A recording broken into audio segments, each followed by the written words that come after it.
যেদিন মুম্বাই থেকে চলে আসছিলাম সেদিন আসার আগে সুভাশিসের জন্য প্রচুর কিছু রান্না করে দিয়ে এসেছিলাম। বেচারা সবজি পাতি এত তো রান্না করে খেতে পায় না, একা একা করার ইচ্ছাটাও খুব একটা হয় না। সেই জন্য এই যে আলু পটল দিয়ে মাছের ঝোল, পাতলা ঝোল বানিয়েছিলাম। তার সঙ্গে বানিয়েছিলাম বেশ বড় বড় আলু দিয়ে ডিমের ডালনা। তার সঙ্গে ওই সেম মাছটাই টমেটো আর ধনেপাতা দিয়ে একটা ঝাল বানিয়েছিলাম গোটা গোটা পটল দিয়ে পটল পোস্ত। আর এখানে যেটা বানিয়েছিলাম সেটা ওর ভীষণ ফেভারিট, সেটা হলো চিংড়ি বাটা, খুব অল্প করে বানিয়েছিলাম।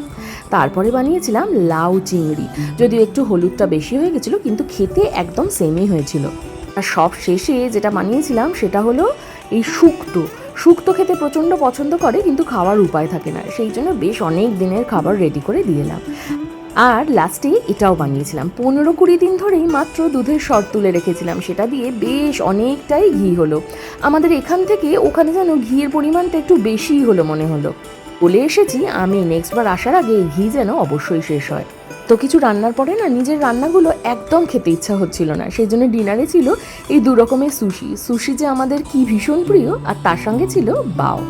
একটা দারুণ স্বাদের রামেনও ছিল, কিন্তু রামেন বলে ছবিটাই তুলতে একদম ভুলে গেলাম।